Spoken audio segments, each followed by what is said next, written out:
Chris. Thanks very much. I'm here with Marianne Williamson. Now, according to CNN's Brian Stelter, she was the most searched of the 10 candidates during this debate in 49 out of 50 states. And I want to play a moment from Ms. Williamson from earlier tonight talking about the water crisis in Flint, Michigan. My response on the Flint water crisis is that Flint is just the tip of the iceberg. I was recently in Denmark, South Carolina, where there is a lot of talk about it being the next Flint. We have an administration that has gutted the Clean Water Act. We have communities, particularly communities of color and disadvantaged communities all over this country, who are suffering from environmental injustice. I assure you, I lived in Grosse Pointe. What happened in Flint would not have happened in Grosse Pointe. This is part of the dark underbelly of American society. The racism, the bigotry, and the entire conversation that we're having here tonight, if you think any of this wonkiness is going to deal with this dark psychic force of the collectivized hatred that this president is bringing up in this country, then I'm afraid that the Democrats are going to see some very dark days. We need to say it like it is. It's bigger than Flint. It's all over this country. It's particularly people of color. It's particularly people who do not have the money to fight back. And if the Democrats don't start saying it, then why would those people feel that they're there for us? And if those people don't feel it, they won't vote for us, and Donald Trump will win. Welcome. Thank you. How did you feel you did tonight? Well, I didn't feel I did very good, but then I got off stage and I was told I did okay. It's interesting to me because you played a similar role in both debates that I've seen you in, and part of it is almost at times it's almost like a narrator in a play sometimes commenting on, it's like a production of Our Town, and you're narrating, you're a Greek chorus, so you're narrating what's going on. And you've made this point now twice, and I think it's a really interesting and valid one, which is, if you think I think in the first debate you said plans alone are not going to do it. In this case you said wonkiness, is not going to be enough. I understand the argument that's not enough, that there's something larger, you called them darker forces at play. What is it that is needed if it's not wonkiness and plans? Because obviously those are needed, but what else do you? What is that? We've never dealt with a figure like this in American history before. This man our president, is not just a politician, he's a phenomenon. And an insider political game will not be able to defeat it. We need... And I'm sorry, can you put your mic just a little closer to your mouth? Just a little closer to your mouth, like that. Sorry. I'm sorry. That's fine. Okay. What I was saying is that the president is not just a politician, he's a phenomenon. And an insider political game will not defeat him. The only thing will defeat him is if we have a phenomenon of equal force. And that phenomenon is a moral uprising of the American people.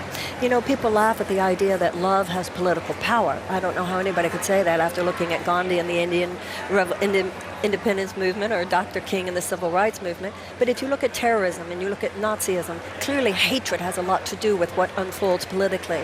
We need an emotional and psychological uprising among people who have been so chronically disengaged from the political process. And a conversation only about wonkiness and intellectual analysis, the part of the brain that intellectually analyzes an issue, is not the same part of the brain that decides who to vote for. Donald Trump was not elected because he wanted to take Iraq's oil and surround the oil fields with soldiers and drain out all the oil, which was an impossible thing.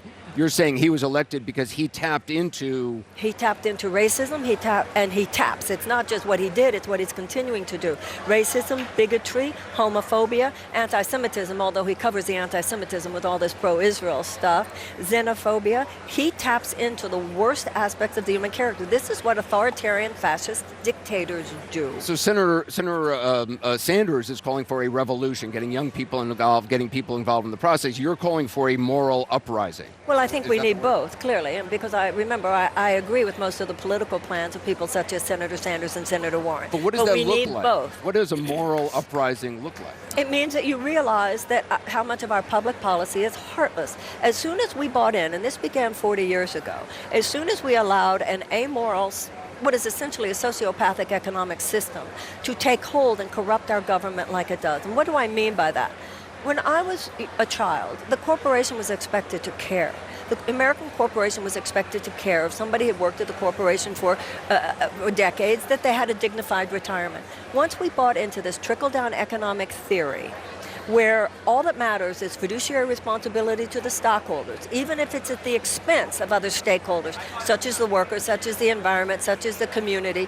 We split ourselves off from any soul, from any ethics, from any conscience, from any remorse. That is what a sociopath is. So what it has done, it has made us a heartless country. When you have, in the richest country in the world, children who go to school hungry, asking the teacher, do you have anything to eat? That's heartless. When you have people who are hungry and you do not feed them, when you have children who need educating and you do not educate them, when you have tax policies and other economic policies that make it so much easier for the already rich to get richer and more difficult for anyone else to make it at all, this is heartless. It is divorced from ethics. It is divorced from morality. That always leads to disaster, whether it's for an individual or for a nation. So, how is there any candidate out there? If look, this is a political race in the end. If you're not the one, have you already identified somebody you would support? Well, but wait a minute. Let's talk about, is there someone who is doing that? And the person is me.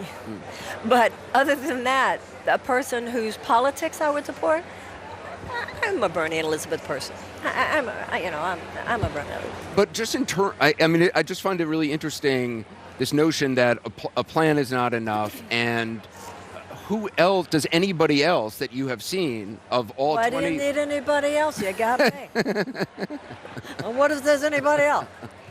No, that's my point. Well, yeah, I agree. There is no one else like you on that stage that I can...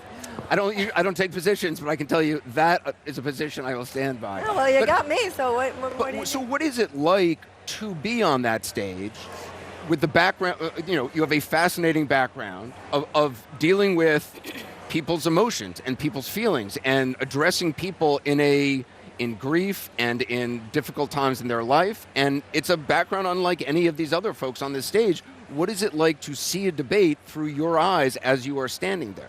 Well, it's disappointing because the conversation that's being had in a debate like that, I know is not the conversation that will win.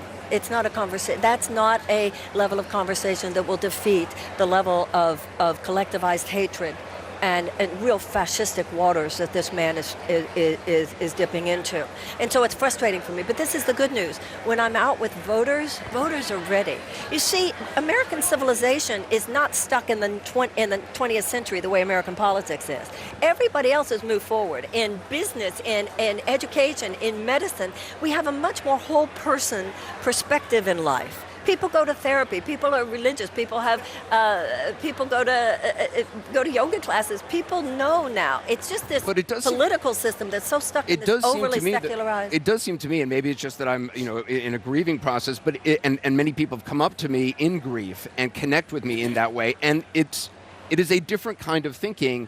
And I feel like you exist in that space always. That is the realm in which you work, and it is it's a different life. And it's a very real thing that many Americans are feeling and experiencing in pain, which you discuss, but no one else really discusses. And it's kind of interesting. Okay, so let's talk about that. The truth of the matter is a lot of people discuss it, but they don't discuss it within political field because the political field isn't open. It makes us talks about us like we're wacky, talks about us like we're crazy. You've seen what's happened. But so it's very difficult to penetrate that field. But the truth of the matter is, this is how the American people talk today. The political conversation is not the way the American people talk. The American people, things happen. People go to therapy. People lose people. People go through heartbreak. People lose people to death. People get sick. This conversation where we're only going to keep it about the symptom and never about the cause and only about things on the outside, that is how we got here, Anderson. This is why you were the most searched person tonight. I know this. Ms. Williamson, thank you. Thank you so much. We're going to take a short break.